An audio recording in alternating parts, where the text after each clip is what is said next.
অপব্যয়ী লোক তাদের উত্তরাধিকারীদের সর্বশান্ত করে আর কৃপণ করে নিজেকে সর্বশান্ত। দুশ্চিন্তা করা হচ্ছে সময়ের অপচয়ের সবচেয়ে বড় উদাহরণ। তোমার সময় সীমিত, তাই অন্য কারোর জন্য নিজেকে পরিবর্তন করে সময় অপচয় করো না।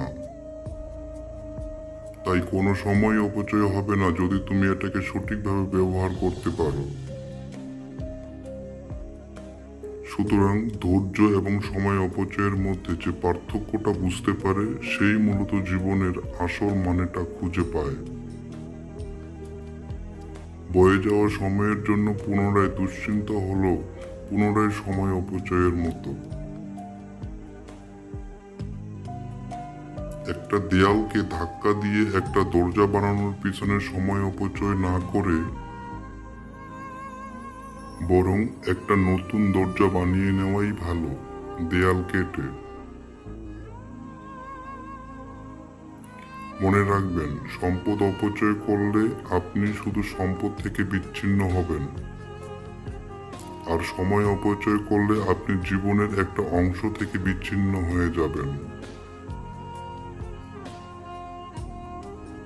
অপচয় করো না, দেখবে অভাব থাকবে না। কারোর জন্য সময় অপচয় করো না যে তার মূল্য বোঝে না।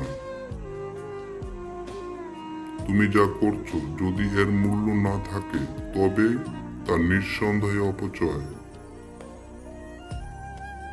জীবনে যে একটা ঘন্টা অপচয় করার সাহস দেখায় সে আসলে সময়ের মূল্যই বুঝেনি।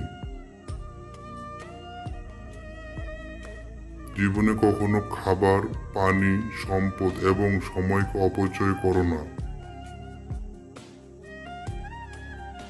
নয়তো সোনার হাড়ি রোজগার করলেও দুঃখ যাবে না। যাদেরকে পছন্দ করো না তাদেরকে নিয়ে ভেবে জীবনের এক সেকেন্ডও অপচয় করো না। আত্মীয়কে তার প্রাপ্য দিয়ে দাও এবং মিসকিন ও মুসাফিরকেও, তবে কিছুতেই অপচয় করো না।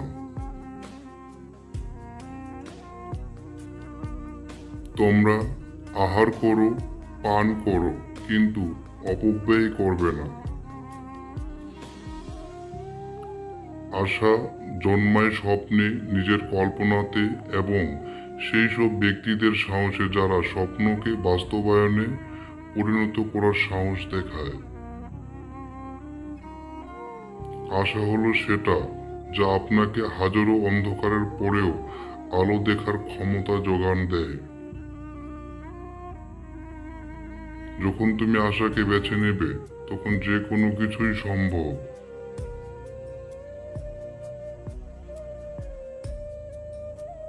ভয় কখনো ভবিষ্যৎকে তৈরি করে না, বরং আশাই তা করে।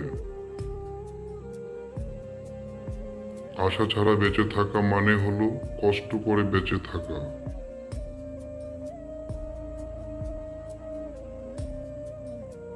কখনো আশা ছেড়ে দিও না, কেননা হাজার ঝড়-ঝাপটার পরেও সূর্যের আলো আসে।